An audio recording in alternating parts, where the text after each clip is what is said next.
Here we go, everyone. How are you? And welcome to the first Start With Why book club discussion, part one of 6 parts during these crazy times. I hope everybody was able to put together their own little book club. My goal with this was that we had an opportunity, a forced reason, to talk to people, connect with people, and spend some time with people talking about something other than COVID. I wrote Start With Why, I wrote it more than 10 years ago, but it came out 10 years ago. And I was thinking of doing a 10-year anniversary edition. And so I have to reread it and I have to edit it. And I thought, well, if I have to reread it, wouldn't it be nice to read it with everyone? So thank you so much for joining. The goal of today is to answer all of the questions you have, or a lot of the questions that you have. And we're live, so I'll take some live questions too. The thing that I'm loving the most right now is just the number of people and the number of countries. I mean, we've got Tehran, we've got India, we've got the Philippines, we've got Scotland, we've got all over the United States, we've got Hungary, we've got Paris. It's just unbelievable. And I'm fully aware that some of you are up very early in the morning for this. So thank you very much. I've got my notes here. I'll tell you a little bit about, I'll tell you a couple little stories first. So when I first wrote Start With Why, I didn't realize when I first started writing that I was writing a leadership book. I thought I was writing a communications book. And it was only as I really started to do the research and get into it did I realize that it's great leaders who communicated in this way. It wasn't just great marketers. It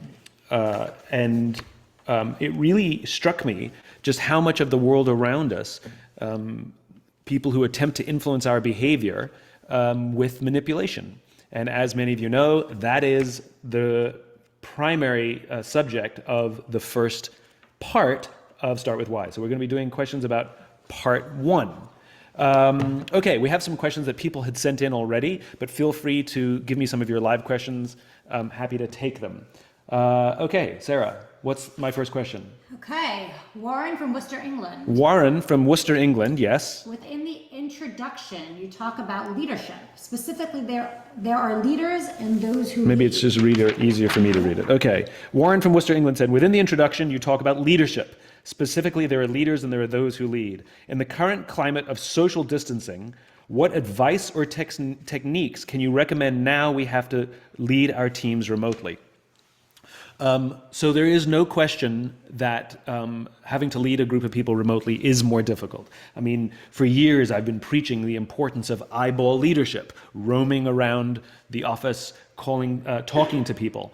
But in these times where we can't physically do that, we have to do the second best thing, which is to try and connect with people with our voices. I actually think as nice and wonderful as a video conference is, I think a phone call is as powerful, if not more powerful. And leaders who are leading in these conditions, pretend you're roaming the halls. In other words, pick up the phone and call people, check in on people. It's really important to check in on people, not just about work, but just to see how they're doing. It's a remarkable thing. Remember, leaders care about human beings, not just about the work that they're doing. So especially people who you know may be living alone right now, being alone and being lonely are not the same thing. They are alone. We want to help them not feel lonely. And whether it's the middle of the day or the end of the day, calling your folks and saying, hey, how are you? Just checking in on you. And letting them talk. Just be an ear to listen to. This is one of the most powerful things that someone can do, especially in these times. Let's have a question. Let's take one from, I have Pavel and Justina from Warsaw, Poland, ask, in chapter 1, you emphasize the role of planning and use an analogy of Japanese car factories, planning well ahead of their moves. Is there a country right now you think is doing this kind of planning well with regard to the current pandemic? Well, I think it's interesting. Is anybody doing planning well now? Planning in the middle of it is sort of a funny thought. But just as the Toyota factory planned for something to work out right before it got to the end, where the American factory just used this mallet to put the door in place, I hate to say it, but that's kind of like what it looks like right now in the East and the West. In Asia, South Korea, China, they really sort of had a plan and stuck to it and adapted as they went. We in the West seem to be reacting a lot more and taking a rubber mallet to things. So ironically, it looks exactly the same as I wrote about in the book. Hello from Kurdistan, from Erbil. Oh, love it. This is amazing. Emily and Bruce. Can we be flawed and still inspire? Oh, what a great question. We're all flawed. There is no such thing as a perfect leader. There is no such thing as somebody who always starts with why. We're human. We're susceptible to insecurity and ego and fear and doubt and all the things. Leadership is a journey, like so many others.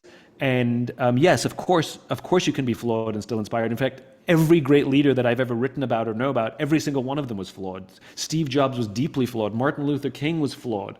The Wright brothers were flawed. They're all flawed. And I think it raises the interesting question, which is it, we can still follow and be inspired by people despite their flaws. I think we hope that they can take accountability and responsibility for their flaws. But yes, we're all deeply flawed. Let's take a live question. Let's see what we got here. I have one from Mad Rat. Go ahead. You mentioned you fell out of love with your career. How did that come about, and when did you know it was time to find a new path? And why? So someone asked, I fell out of love with my career.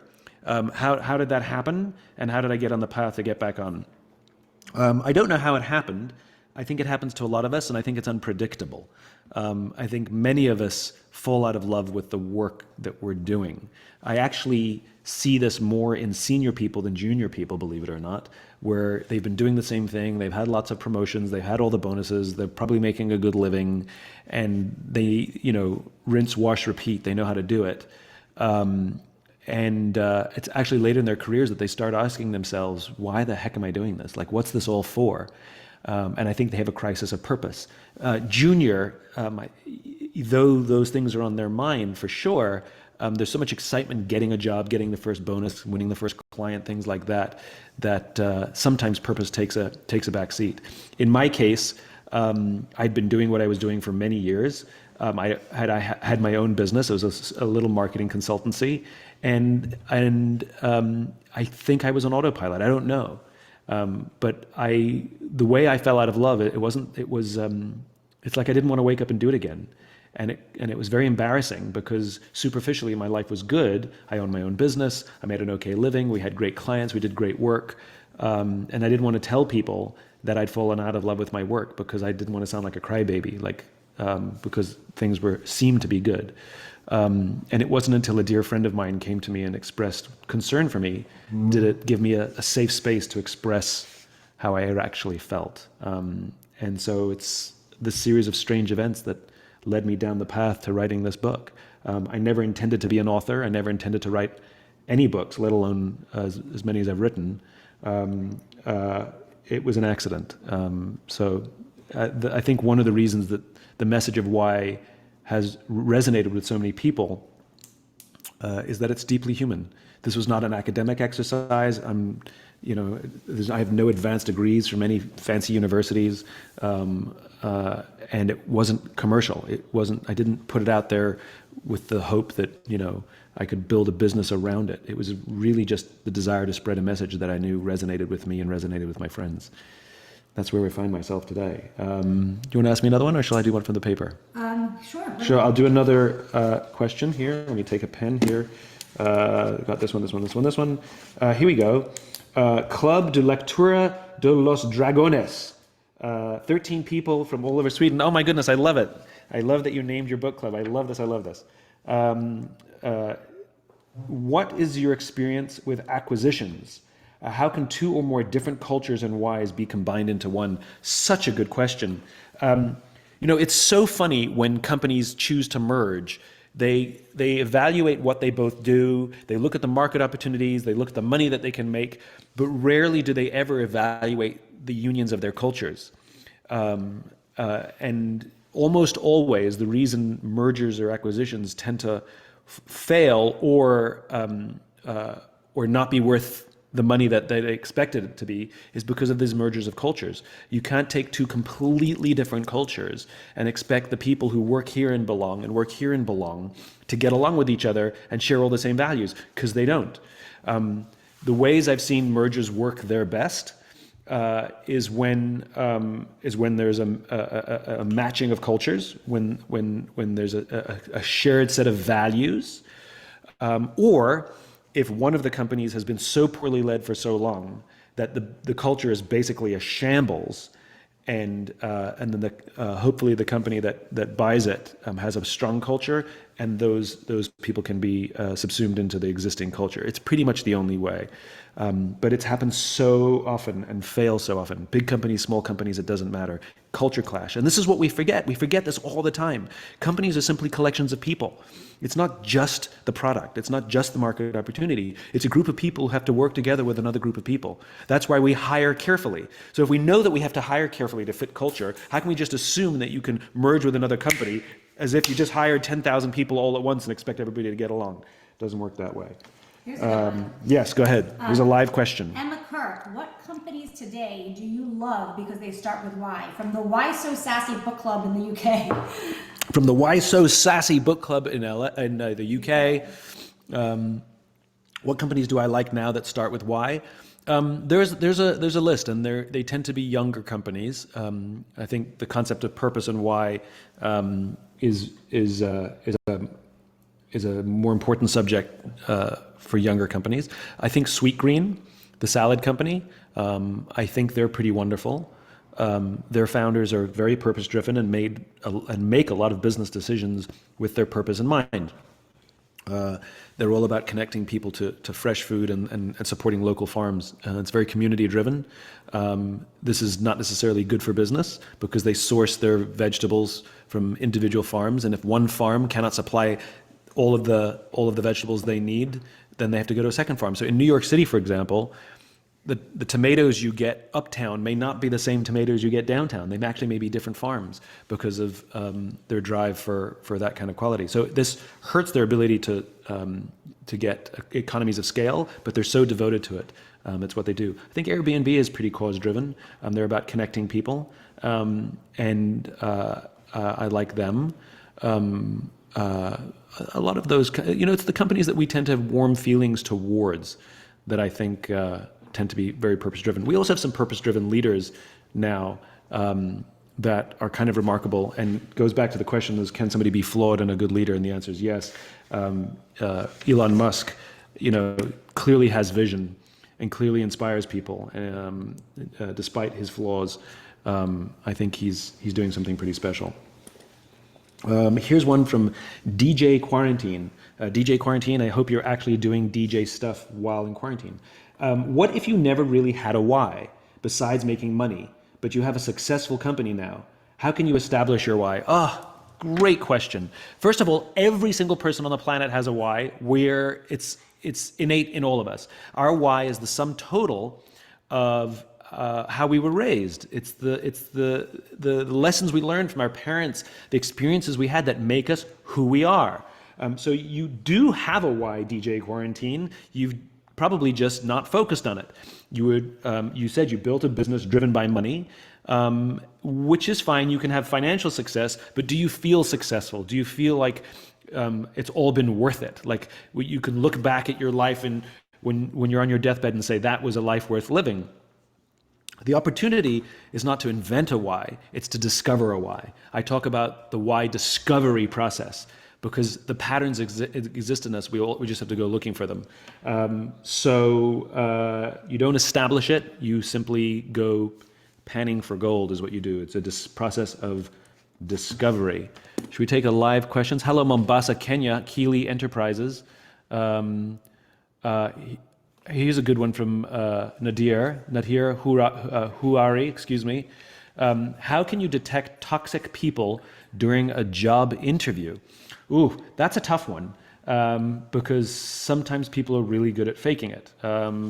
I like asking, when I interview people, I think it's a good question to interview when you're the interviewer or the interviewee, which is, what surprises can I expect? I think is a good question, and watch how they answer. Also, my favorite question to ask when I would interview for jobs is, do you love your job? I would always ask the interviewer, do you love your job? And I'd listen to how they answer. Yeah, I like my job a lot, which is different than love. It was really funny to watch HR people who were interviewing me squirm when I would ask about if they love their job and they love the culture. They're supposed to be there selling the company to me. I remember those experiences. But the discovery of toxicity, I mean, find out, listen to the order in which they speak. That doesn't mean they're necessarily toxic, but you'll know that they're priorities. You know, when you hear somebody you're interviewing with talk about how much they care about people, and if they take care of their people, then we'll have great performance. If you hear somebody talk about we're a performance-driven company and of course our people are important, then you can see that they prioritize numbers over people. Listen to the order in which people speak. Human beings are really funny. We kind of speak in the order of the things that matter to us most. So listen to the order in which people list their priorities. You can ask the question, what matters most to the leaders of this company? And let's see if they say performance and growth first, if they say our people and our culture first. That'll tell you a lot about the culture that you're interviewing to be inside. Let's take another question. We'll do one from the page here. We're making good headway here. Andrew Redfoot asks, in part 1 of your book, you talk about the difference between aspiration and inspiration. While clearly delineating the differences between the two, clearly there are some similarities between aspiration and inspiration. Is it possible to take aspiration and turn it into inspiration? If so, how? So let's dissect that.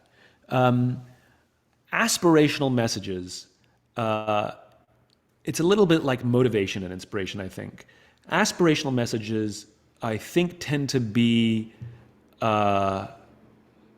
external, right?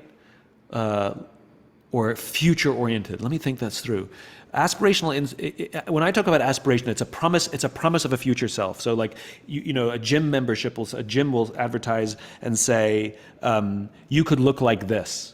But I think aspirations tend to be external. Yeah, I'll stick with that. Aspirations tend to be external, where inspiration is something deep inside. It's values-based. I'm struggling to think of an aspirational message that's values-based. Like, be a good person is a weird aspiration. So I think inspiration is what drives us. It comes from inside of us. It's based on our values and our beliefs. Aspirational messages are things we want to achieve. It's things we want to get. It's places we want to go. I think it's very external. And so can aspirational messages become inspiration? I mean, if we sat here and talked about it long enough, I'm sure we could find a small Venn diagram. But I think they're pretty distinct ideas. And I think a lot of people who communicate, marketers, leaders, very often confuse the two. And they think by offering someone a promise of a future state is the same as being inspirational. So for example, when I talk about a future state that's different, it's not aspirational, it's inspirational. It's I don't know how to yeah. That's the best I can do, is one is values based and inside and the other one is external. Yes, thank you. Somebody gave me a nice answer. Yes. Thank you, Lori Bell. You said it better than me. Inspiration is internally validated. Aspirations are probably more likely to be externally validated. Like that. Thank you very much. Do you have one for me, Sarah? Yeah, so Joel Drapkin. Joel Drapkin, yes. You mentioned on page 21, when fear is employed, facts are incidental. There's a lot of fear right now. How would you relate fear to fear now, and where does the why fit in? So Joel asked, when fear is employed, facts are incidental. How would I relate that right now? Fear is a normal human emotion, and the manipulations or the use of fear to change people's behavior for personal gain. And what we need now is leadership that gives us facts, good and bad. Simply painting rosy pictures is not really what we need. Human beings can deal with good news, and human beings can deal with bad news. We can adjust. We're very, very adaptable, even for harsh conditions. What we struggle most with is is uncertainty. Uncertainty for us is very difficult, and this breeds way more fear and insecurity because we don't know how to plan for uncertainty. We can plan for bad. If there's a hurricane or a typhoon heading towards, we know what to do. It's going to be bad, so we board up the windows. We know what to do. We know how to prepare. We go seek shelter, even if we're scared. But telling us that something bad's going to happen, but we don't know when, that's when we start to become paranoid. But it's also when it breaks down cooperation. Because when we have shared hardship, we can cooperate. But when we don't know what's happening. And so it's okay if facts change, especially now. COVID is a moving target. Some things that were true before are no longer true, and some things that we thought weren't true are true. The facts are changing. And what we need from our leaders is to simply say, we're fairly sure, we're very sure, we're not sure, but here are the facts as we have them. We'll keep you updated. We can react to those. And the consistency of those facts is really important. Having cooperation amongst our leaders, especially for all of us who are from countries, there's national leadership and there's local leadership.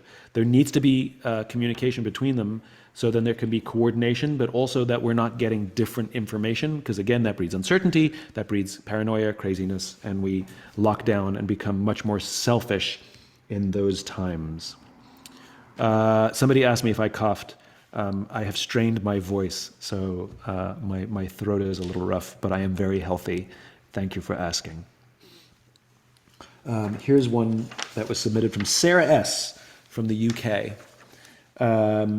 When you were thinking about manipulations and the different forms that are out there, how did you arrive at the categorization or types you discuss in the book? Were there any pre-existing thinking that you built upon these, or built them, that I came up with them? I don't think the list is exhaustive, to be honest. I think the list of manipulations, we could probably come up with a lot more. I came from the marketing and advertising world, and so I was familiar with many of these. And as what always happens in a creative process, as I was writing about things that didn't fit, and so new categories were formed. So I was familiar with some of them, as I said, but the list is by no means exhaustive. I wanted to give a broad selection to show that they're diverse, they're plentiful, they're common. I think almost every single manipulation that I talk to in this first part, we've either been subjected to ourselves or at least are aware of. They're not unusual.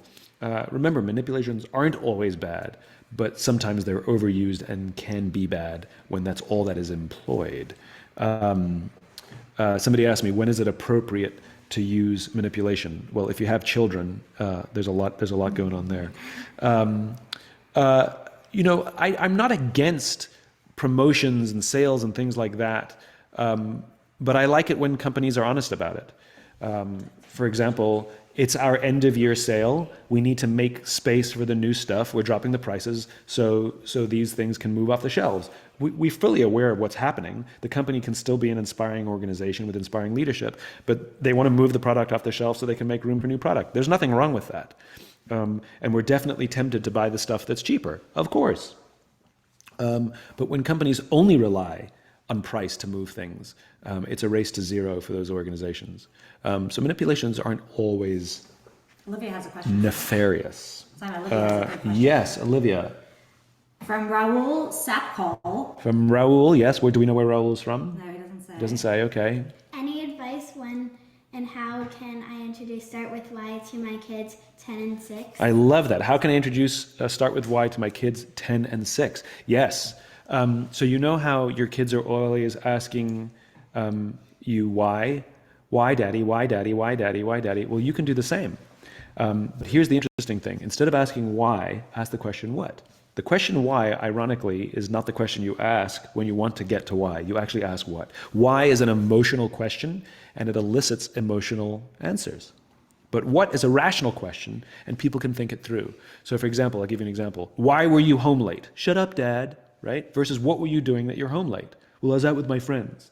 So a what question they'll answer, a why question sometimes gets an emotional response. And as any of us who have ever been asked the question why at work, it can sometimes make us defensive. Like, why did you make that decision? Why did you do it that way? Sometimes it's a legitimate question, but we're taken aback because we think it's a criticism. So you can ask your kids, what were you thinking that you decided to do that? Or what's on your mind? Or tell me what your big idea is. We can start asking those questions now. A person's why isn't fully formed probably until they're mid to late teens. So the idea of 10 and 6, their why isn't formed, but it's being formed. So what I really, really love is getting in the habit with little kids for them to understand the reasons why they do things, for them to sit down and explain. Let's say one of them has a temper tantrum, and to sit down and say, tell me what happened that you got so upset, as opposed to why are you screaming? Right? What's going on in your mind that you're getting so upset? And to get the kid to open up, to say, well, I'm frustrated. Well, what's frustrating? Well, my sister took that away. Well, tell me what's bad about that. And you go through that conversation. What an amazing skill set they get to learn for when they grow up. I love that question. Let's see what else we have in here. Somebody wrote, Juliana B. Asked, would you consider to write a children's book? Well, I'm currently editing Start With Why for, what I'm calling it is a Start With Why for people still in school. It'll be a combination of Find Your Why and Start With Why. So I'm working on that right now. But in terms of a younger children's series, I wrote Together Is Better for adults, even though it looks like a children's book. But I've heard many stories of people who actually read it with their kids to teach them about teamwork, which really means a lot to me. I'd love to do a children's book. I've fantasized about doing a children's book for a while. So probably one day in the future, yes. Here's one. Could you talk about, this is from Lorenzo Lebon, yes. What examples are you going to use in part 1 of the book in the new revised book club, in the new revised version of Start With Why? And this is from the SASWW book club. The SASWW book club. What examples am I going to use for manipulation and inspiration in part 1 in the new revised edition? It's funny you say that, because as I was reading it myself, I read it a couple days ago, some of the examples are definitely outdated. I talk about going to the store to buy a camera. We all used to buy cameras and have sort of poor quality cameras on our phones back in those days. Now nobody really buys a camera unless you're into photography. So I think I need to make adjustments like that are about how we actually live our lives. But I was struck by even how some of the examples were a little bit outdated. They still resonated. In other words, we could still understand it. It was kind of like reading history. Even though the facts have changed and the examples are different, what I'm going through is not to completely change them all. I'm going to go to the ones that to make them more relatable. But even if it's a historical example, as long as the lesson is clear, I'll probably leave it. So in fact, I'm open to suggestions. So if anybody wants to write in, if you have suggestions about examples that I could use, or if you found things completely irrelevant, please don't just call in or write in and say, that was irrelevant, change it. I'd like some suggestions of solutions. I'm open to everything. So that is exactly what I'm going through right now. Let's, we have here Career IQ Book Club. Hello, Career IQ Book Club. Looks like you're from the Caribbean. Aruba is a small island in the Caribbean. I've been to Aruba. And our economy is 88% dependent on tourism. Within the current COVID crisis, in less than a week, this industry is completely shut down due to the fact that we opted to close our borders as a way to fight COVID-19 crisis. This means that our primary source of income is completely gone. How can we use our why as a destination to overcome this challenge? So one of the things that crisis provides is an opportunity for reinvention. In my newest book, in Infinite Game, I wrote about this concept called existential flexibility. By the way, I'm going through something very similar. My primary source of income was public events. Well, those don't exist, both other people's and my own. We had the mindset tour going. Everything, we shut everything down there. And so one of the things that I've been watching is who's doubling down on an old business model and who's saying, okay, this is an amazing opportunity to bring our why to life. So the why of Aruba is not just pretty beaches and nice weather. There's plenty of other places than that. There's more to it. It's the culture of the people. It's who you are. It's where you come from. And the question is how can you bring that to life in other ways? I think it's an amazing opportunity. So there's a few ways to go through reinvention. Number one, just as an aside, I attended a meeting for an arts organization this week, and there was a consultant there talking to us about fundraising. And it was amazing because she basically gave the exact same presentation that she would have given 3 months ago. And it was just so irrelevant. I mean, we couldn't even think about it. And so the opportunity is, what would Aruba do if there was no such thing as tourism? Like, start from scratch. If there was no such thing as tourism and people never traveled ever again, how would Aruba sell itself? And I highly recommend asking people who are on the front lines of tourism. It's not the people who are in government, it's not the people who run companies who are going to solve this problem. You want to ask people from the front lines, people who are in it every day. They have lots of great ideas. So one of the things that we did in our company, and I got this idea from my friend Jen Waldman, which is take a group of people, people who have a go-get 'em attitude, who believe some good can come of this, and ask them to come up with 15 ideas each in 48 hours of what Aruba could become, of what kind of economy Aruba could build if there was no such thing as tourism. 15 ideas each. And then when you get together as a group, you explain, this is about contribution, not competition. It doesn't matter if we like one person's ideas and none of another person's ideas. It doesn't matter. We're all putting this together to help each other. That's the idea. It's about contribution, not a competition. And I told the story to my team. We did this as a team. Everybody on my team had to give 15 new ideas in 48 hours. And I told the team about a story that I learned from the Marine Corps. I visited OCS, Officer Candidate School, which is where the Marine Corps selects its officers. And they were telling me that when they evaluate a future officer, a future leader in the Marine Corps, they're looking at their leadership skills. In other words, their ability to ask for advice, take counsel, and then make a decision and be decisive. But they're also looking for followership skills, which is they're looking for people to contribute ideas.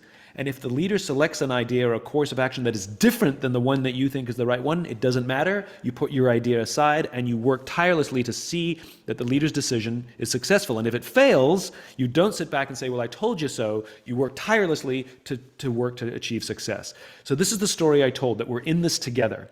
And I only asked for 2 or 3 ideas from each person at a time because I didn't want one person to go through a whole list, because I knew a lot of people had the same ideas. And the reason I asked for 15, it sounds like a lot, is because I knew that if I asked for 3 from each person, that there would be so much overlap, I'd get very few ideas. The really, really good ideas happen lower down on the list when people were really thinking hard, because there was a ton of overlap on the easy stuff. The easy stuff I could have come up with. I wanted everybody's really great thinking. So I would go to the people of Aruba, put together multiple groups, and ask them to come up with 15 ideas in 48 hours each of what Aruba could be like if there was no such thing as tourism. And see what happens. I think you'll be surprised. Here's one I've gone from M.A. Cheeky. This is the Cheeky Breeky Book Club in Prague. I love it. Prague is a wonderful city. My grandparents were from Prague. My last name is Czech. Okay, why should I know my why when I'm neither an entrepreneur nor a manager, but a regular person or employee who just wants to improve? I'm going to sneeze. I can feel it. It might happen in the middle. Okay, I'll take a little drink. First of all, you don't have to learn your why if you don't want to learn it. The first criterion of being a leader, as my friend General George Flynn explains to me, the first criterion to be a leader is you have to want to be one. I never try and twist anybody's arm to learn their why, even if I know in the core of my being that it'll help them, whether it's to find joy in their life, joy in their relationships, joy in their work. my rule is if you have to ask me if you want to find your why. So I'll of course help my friends, and I tell my friends the answer is going to be yes, but you have to ask. And so to the Cheeky Breeky Book Club, if you don't want to know it, you don't want to know it. That's fine. But what I do know is that knowing your why and having that sense of foundation, it builds confidence. I mean, I can think back that when I learned my why, the first thing that happened to me was this overwhelming sense of calm. A calm confidence came over me. I'm much more certain about decisions I make personally and professionally. Because at the end of the day, it doesn't matter if you're an entrepreneur or a manager, you're a human being. And this is a human experience. So I hope you do want to learn your why one day, because I can tell you that it's a magical experience and it puts you on an entirely new path for the rest of your life. We have one that came in from the Evo Book Club. From the Evo Book Club in Georgia, yes. Why are we still Manipulating. by companies if we are aware of the fact that we are being manipulated? Why are companies still manipulating, even though we're aware that we're being manipulated? Because it works. Because it works. And I think that one of the biggest ways to avoid being manipulated is simply to be aware of the manipulations. And we can still choose to do it. I mean, look, I'm still tempted to buy things because of all the manipulations. One that I would add to the list that's not in the book is Scarcity. Only 3 left. That one. How many times have we all gone online to buy something like, buy it now, there's only 4 left, and we all panic. Gotta get it, even though we don't need it. Scarcity is a way of manipulating people. I fall for it every time. Not every time, but I still fall for it a lot because it works. That's why companies do it. But I think the more we're aware of it, and when we go shopping, or when we are voting, or when we're making decisions, or when others are trying to get behavior out of us, like our bosses, to be aware of it means that we can still do those things, but we can go into it with eyes wide open. I think it's really manipulative when we go into it with eyes shut. Lenin Reyes asked, can I find my why at 43? You can find your why at any age you like. I've done why discoveries with people in their 60s and 70s. There's no right time or wrong time to find your why. The time to find your why is when you want to find it. So if you're 43 years old and you want to find your why, absolutely. You have more information to call upon to help you find it. It's actually a little easier. Well, here's one related to that, Simon. Yeah. Aspen 1955, has your why changed since you wrote the book? So the question was from Aspen 1955. Mm-hmm. Hello, Aspen 1955. I hope you're in Aspen, beautiful part of the world. If you are, if you're not, you should go there sometime. Has my why changed? Well, here's the great thing about a why. It never changes. I've tweaked the words a tiny bit over the years, but fundamentally my why is exactly the same as it's always been my entire life. We are who we are. Our why is the total of the experiences we had growing up, as I said right at the beginning. And so you can't change who you are. You can make decisions to be more in line with who you are, but you are who you are. And when you're out of balance, when you're not following your why, people can tell. Our friends say to us, it's like I don't know you anymore. It's like I don't know who you are. That's because we're making decisions that are inconsistent with our why. So one of the reasons to learn our why is that we can start making decisions that are more consistent with our why. And the more consistent we are with our why, then people will know who we are. People will say you are authentic, you have integrity, you are honest. People can make predictions about how you'll react because you're relatively consistent. So my why has never changed, just like yours has never changed. The opportunity is to discover what it is. And what is your why? Oh, and that's a good question. And my why is to inspire people to do the things that inspire them so that each of us can change our world for the better. And that's my standard. My standard for the books I write, the things that I do, even this, my goal is to inspire. So I hope that you're feeling inspired as we do this. That is the ultimate compliment you can ever pay me, because it goes right to my why. It speaks right to me. Do you have a question? Yes. Florence Blackrose said, Florence Blackrose? Rose. Black Rose. Hello, Florence Blackrose. Great name. how an artist should apply his why to gain his audience. How should an artist apply their why to gain audience? Is that what the question? So artists communicate not in words, but in whatever their chosen form is. They may communicate in dance or song or in a painting, but it's, you know, an artist that taps into their why, the opportunity is how to bring that to life. So one thing artists can do is learn, I would really need to learn to do, is actually learn the words for their why. Because what it does is it helps provide the context for the work that they do. So even work that fails, if you understand where it's born out of, you can still respect it. So for example, I'm a huge fan of modern dance, love it. I go to BAM, the Brooklyn Academy of Music, as often as I can to go see dance. I've also walked out of more things from BAM than anywhere else before. And yet I love the organization because I know their why. Their why is a large part about challenging me, challenging their audiences. And sometimes they show me things that challenge me, and they're also challenging the choreographers to push their boundaries. I know that going in. So even when I see something that I hate and I walk out of, I'm still grateful to BAM. How amazing is that? That's something I walked out of and I'm still grateful. So the value of knowing your why and being able to communicate it to others provides the context from where the work comes from. And then you attract more people who believe that. So if you are an artist, please, please, please learn to put your why into words. And thank you for all the lovely compliments, how inspired you are. Thank you, Sir Isaac Afosu. That's very nice of you. Jill Polgar, so nice of you to say so. Thank you very, very much. So kind. You're warming my heart. Enrisk, I love BAM too. There's a few questions coming in around pivoting, using your why to pivot for companies and leaders during time of crisis. Yeah. A few of them. Okay. So how to use your why to pivot in time of crisis. Okay, so let me give you a tangible example so it makes more sense. So what I do is public speaking. It's one of the things I do, but it's what I do is public speaking, right?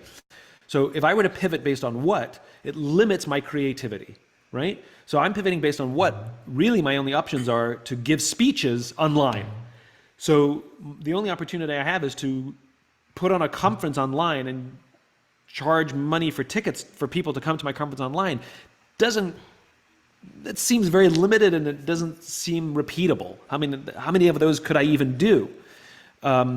So you don't want to pivot on what because it limits creativity. So I'm pivoting on why. So my why is to inspire people to do the things that inspire them. So we're asking ourselves not how do we do more public speeches online, we're asking ourselves what ways can we take advantage of in this modern world to inspire people to do the things that inspire them. And what we're doing is we're going through everything we've done, and we realize we have tons of content that we never realized had any value to the outside world. For example, we found a way to do 360 reviews for our own company. We invented it for ourselves, and we do it for ourselves. Well, we can share that with other people.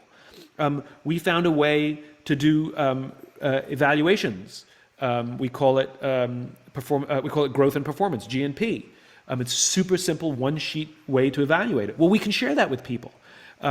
We're realizing that our work, the importance of being inspired, not giving a speech, the importance of being inspired is more valuable now than ever. We're doing a book club. That was born out of this pivot. We're realizing that helping people start their huddles, teaching people how to do huddles, because we've been doing them for years. We're a virtual team, is something we can offer.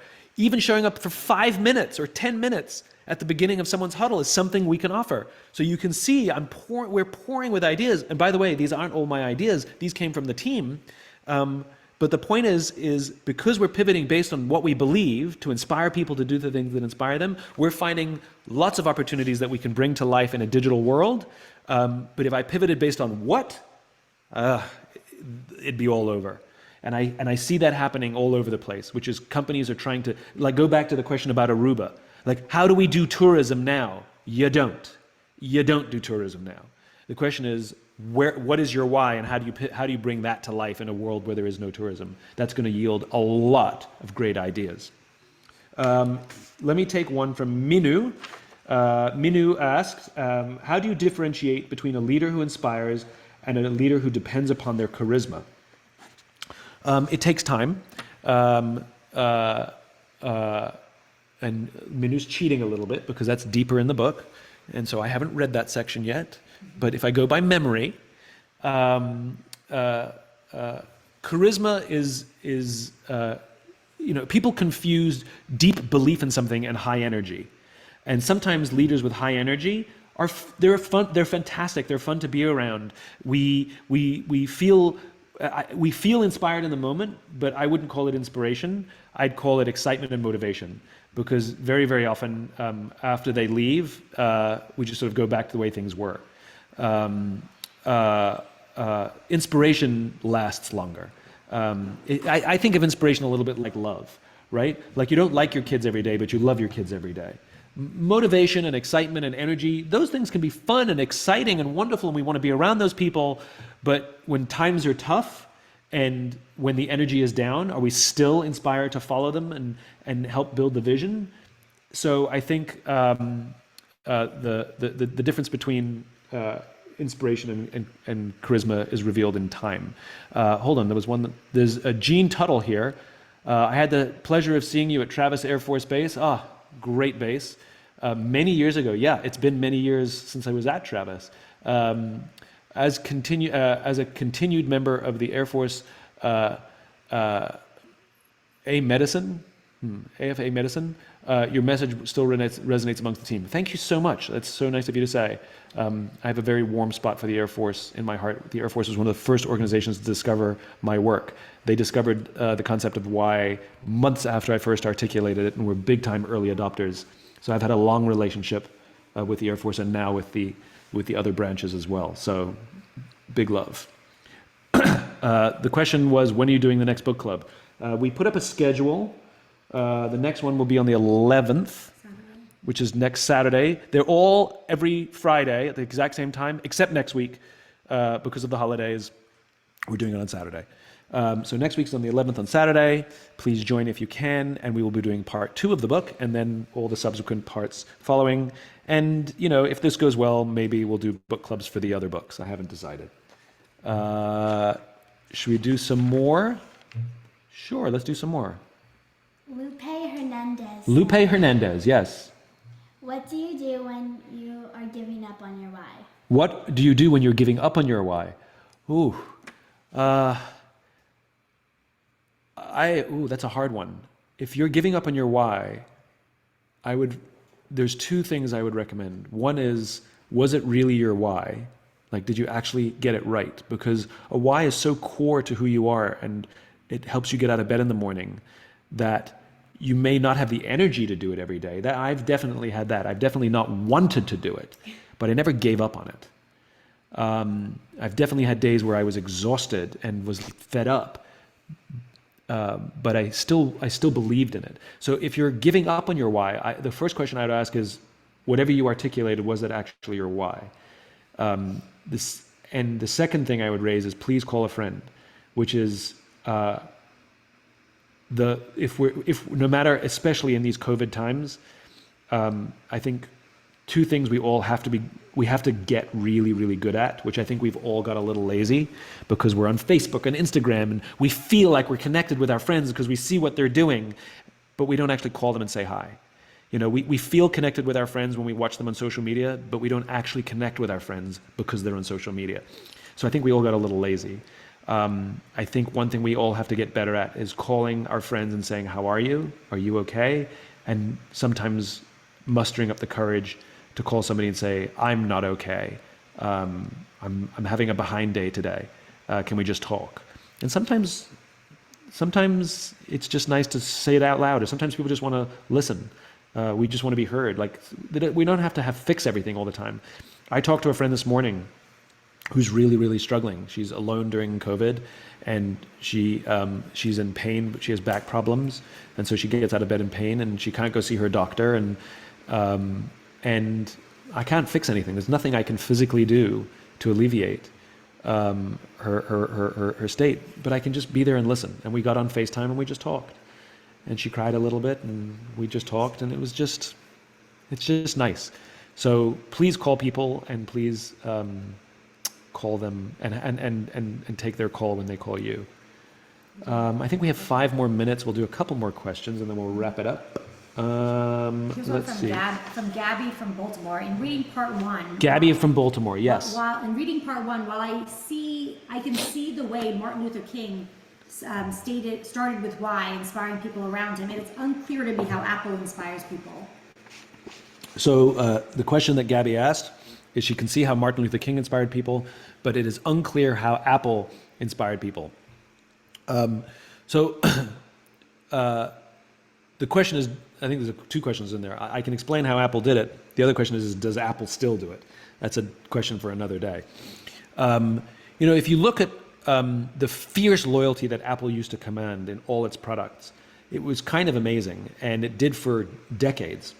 And I think one of the signs that Apple inspired is that people would stick Apple stickers on their PCs from work because they didn't want anybody to think that they were a PC person. They wanted everybody to know that they were an Apple person. It was a state of mind. It was a way of viewing the world. It's the way we viewed ourselves. Apple people viewed themselves as rebels, as creatives. It's why Apple was so attractive to artists and young people, because artists and young people tend to view themselves as rebels or creative. And when Steve Jobs died, there was this weird sort of Princess Diana-like outpouring of love. People were leaving wreaths outside Apple stores. I mean, think about that for a second. People were leaving wreaths for a billionaire outside his retail establishments. I mean, it's crazy. But the reality is that the way that Apple communicated and the way the company was built and the culture of the company was really about challenging status quo. And it was born in their culture. It wasn't just marketing. Marketing was the manner in which they communicated it out loud. So I had the opportunity to visit Apple headquarters just recently, and I walked around the campus with the head historian, and he was explaining to me that they hire people from some of these big companies, the Facebooks and the Googles of the world, and these people come in with their big salaries and their big egos, and they tell you what they've done in the past, and look at my resume, and they're all fancy. And Apple says to them, we don't care what you've done in the past. The thing we're curious about was what are you going to do in the future? And there's still that push the boundaries rebellious spirit. The question is, do they still do it? Is it as strong as it used to be? That's a different conversation. I think we'll do one last question, and we'll call it a day. Let's see. Do you have one? I have one here. Yeah. Thomas from Sri Lanka. Thomas from Sri Lanka. How can a middle-level manager convey the idea of why to the top management when the organization is lacking its why? How can a middle-level manager convey the why to top-level management when the organization is lacking the why? Okay, lots going on there. So it does happen where senior management has lost sight of the why. That is true. Microsoft under Steve Ballmer, senior management had lost sight of the why, but middle management still knew what it was, especially those who'd been there for a long time. And so the opportunity is still I talk about this in Leaders Eat Last. The opportunity is to be the leader you wish you had. The opportunity is for you to start with why, for you to inspire your team, for you to remind your team what makes this company great and where the company comes from. In other words, what is the origin of the company and why you fell in love with this company. And talking about personal connection, say, I love this company because when I first came here, and talking about your personal connection and your connection to the why is really the way you do it. And that creates these wonderful little teams that are starting with why. And over time, you hope the tail can wag the dog, which it generally does. Because what happens in these higher performing teams is senior management either leaves them alone because they're doing well, or they want to know what you're up to because you're doing well.